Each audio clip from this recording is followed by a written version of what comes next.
Here we are. We are live. Good evening, Ericka, and hello. Welcome to Of the People Special Edition. Special. Oh, you're whispering. Ladies and gentlemen, we are coming to you live. I'm not even talking to you tonight. Ladies and gentlemen, I know. You guys, coming I'm to you sick. live on I'm Monday. going to just be in the background. You let Robert talk. He's the real star of the show. He's just bald and beautiful. What can I tell you? Ladies and gentlemen, we are coming to you for a special edition of the People Monday Night Live because we had the opportunity to sit and talk with Lily Tang Williams, who is running for Congress, New Hampshire's 2nd District, and she's running a great race, and we wanted to make sure to share all of this with you. So we're coming to you Monday Night Live. Lily, welcome to Of the People. Well, thank you for having me, and very nice to meet you, Robert. First time online. Nice to meet you as well. I know we've got 15 days to go till the election, right? 14 days, right. 15 days. How's the campaign going? Hard. I hear. Well, here's what I hear. I hear that you are really out there doing what I call a shoe leather campaign. You are meeting hundreds and thousands of people, and you're going belly to belly, which is what New Hampshire likes. How's the campaign going?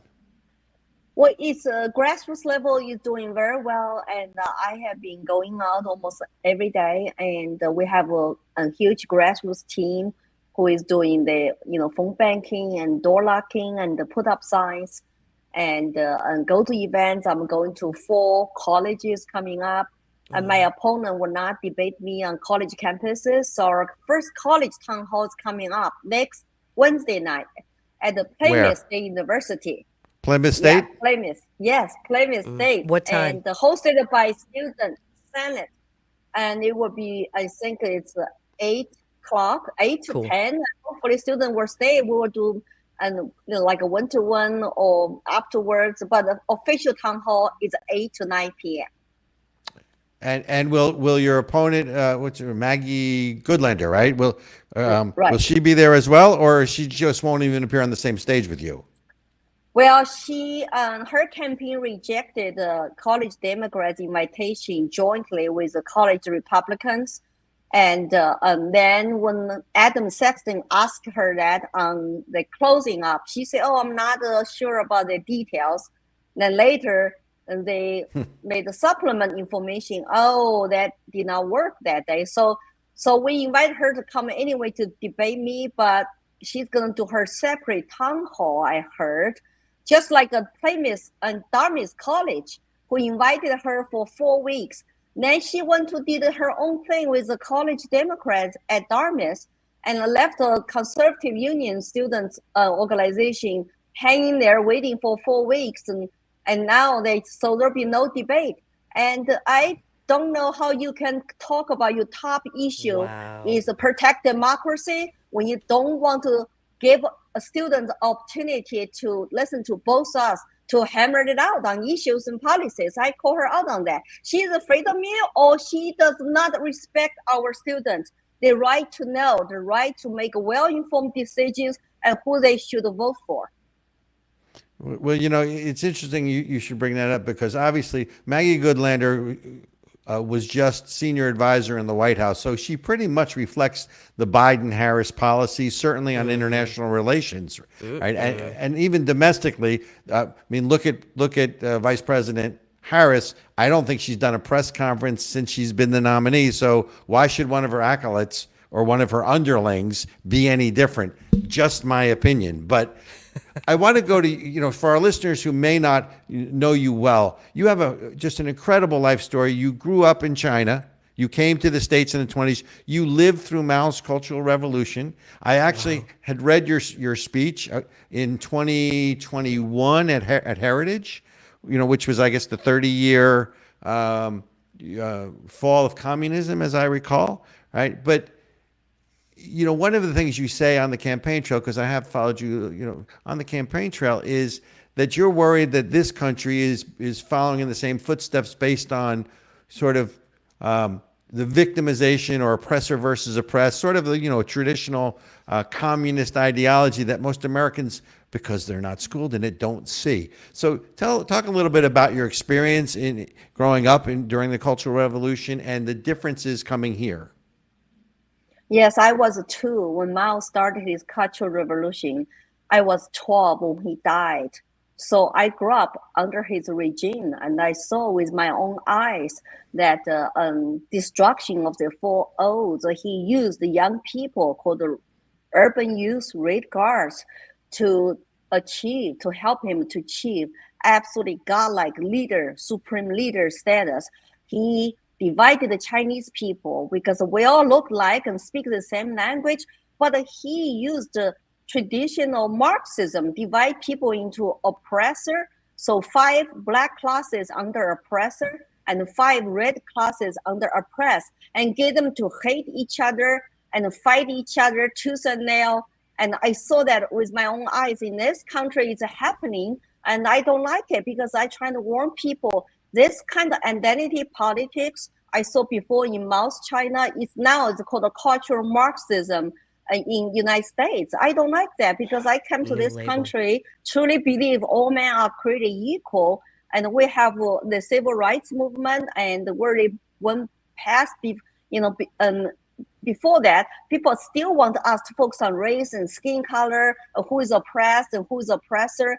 I just don't like that. So I have been fighting against that since I think 2020.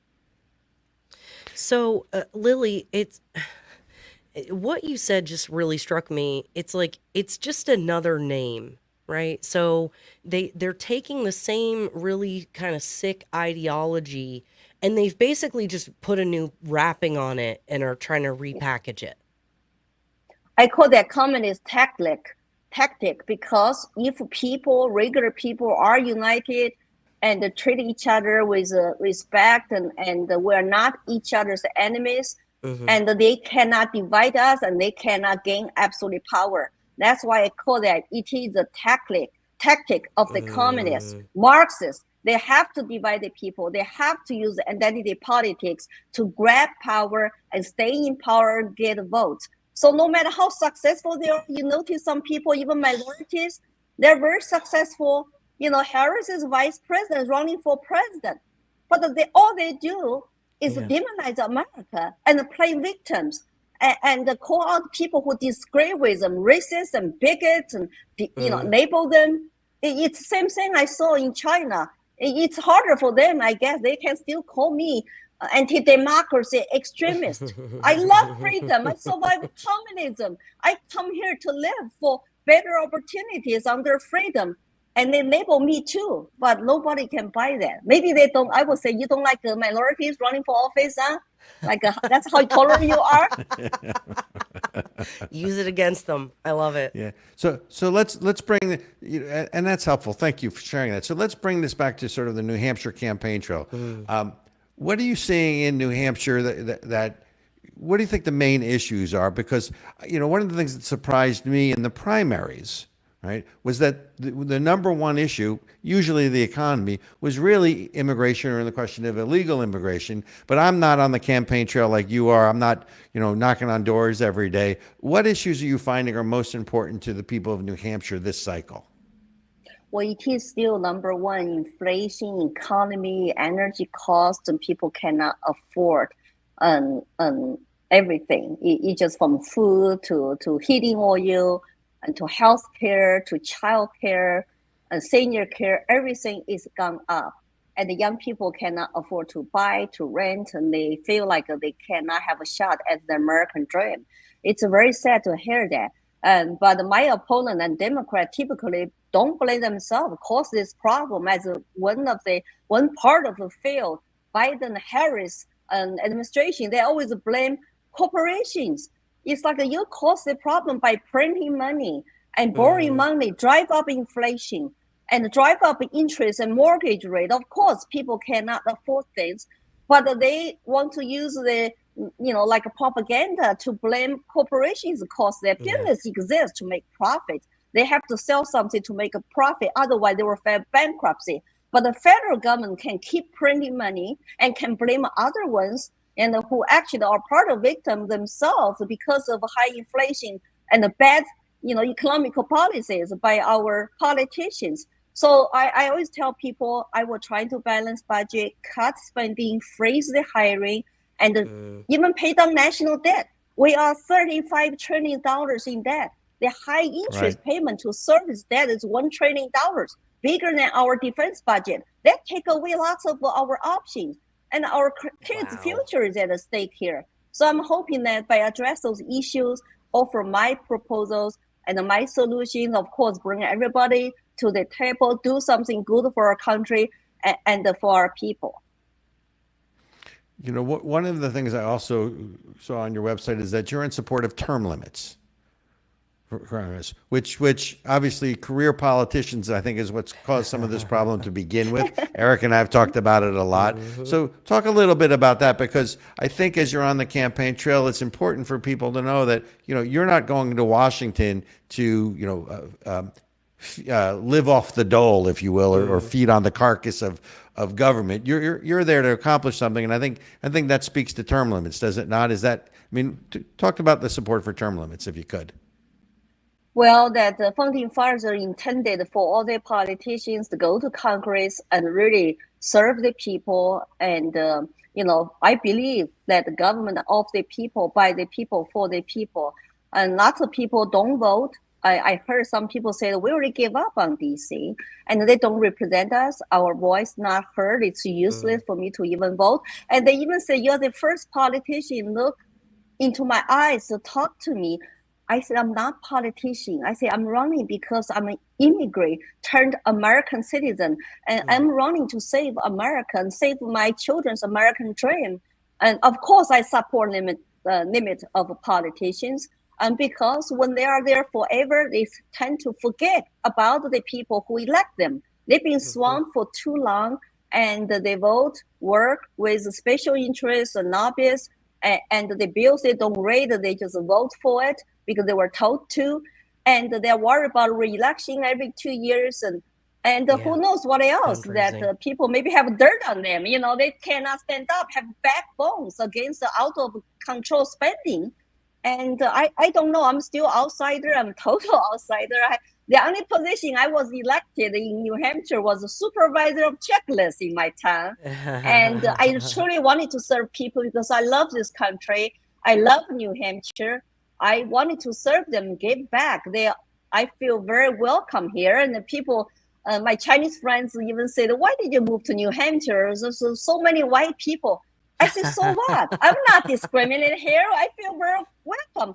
And the fact I won the Republican Party nomination for Congress, that speaks, volumes about our true diversity here. It's about diversity of ideas. I compete. I even compete with another Asian American, whose parents from India. So we have diversity, but it's about diversity of ideas and solutions, and let the people to judge who is the best one to win over their votes and their confidence. I love that you said that. And I think one of the things, New Hampshire gets dogged out for being the first in the nation primary because, it's just a bunch of white people. Yeah. But you have... Well, we want to be first in the nation, though. We want to keep that. Well, but you happen to also... You happen to be the most engaged politically in the country, which is one of the reasons why you are the first in the nation. And I think you just spoke to that. Like, it is less about the color of your skin and more about like respecting people as individuals. Because I can have nothing in common with the white person next to me because they're, a crazy Satanist liberal person, and have everything in common with a black person who's, a Christian, capitalist who wants to, live free. Okay, you guys, we got to take a quick break. And so since we've got Lily here with us today, I wore my anti-socialism social club jacket. Awesome. And we're going to play a quick little video from our sponsor, ASIC, on socialism. Big lie. Stay with us, guys. Socialism. The goal of socialism is communism. The world is quite familiar with socialism and the horrors socialism has brought with it. It wasn't that long ago. Actually, it's still with us. Socialism creeps into government slowly until it's too late. Socialism, the big lie. Yes, it could happen anywhere. This educational video was brought to you by the American Center for Education and Knowledge and paid for by people like you who care about the future of our democracy. Please help us continue our work educating the American public and consider supporting ASIC by making a tax-deductible donation at asicfund.org. And we're back. And we are back, ladies and gentlemen, with Lily Tang Williams running for Congress, New Hampshire, second district. And I might add, weren't you also, Lily, the underdog in the primary as well? Oh. Yes, I was told I had a zero chance to win. There were 13 Republicans, and I was out on race, and I did not have the establishment support, no super PAC. So I heavily rely on grassroots and social media and interviews like this. But I also started the campaign earliest. I decide to run 3 years ago and did not win the primary 2022. I ran again, jump into race earlier than when Ann Custer announced her retirement, and everybody started coming. I even don't know all my opponents. Like, who are they? Like, I don't run into them on campaign trail. So it's okay. I'm used to be underdog, and I used to be totally alone in communist China.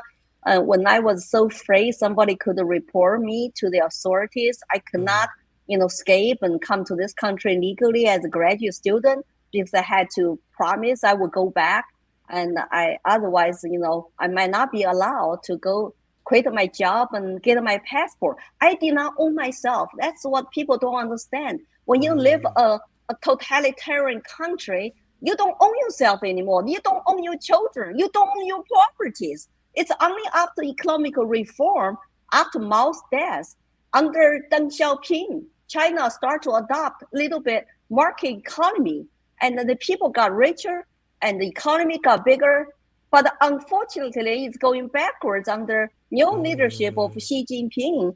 And I want to tell the young people, you cannot trust authorities. You have to think for yourself, do your own research. But unfortunately, it's the left that controls all educational classrooms, including colleges. That's why our kids go to colleges, bought into those identity politics, and the cultural Marxism. They even don't understand that it is communism, and the socialism will lead to communism, like your sponsor said. Yep. No, okay, I I have one question that I want to ask, and then I can stop talking and save my terrible voice. And you guys, I love your voice this evening.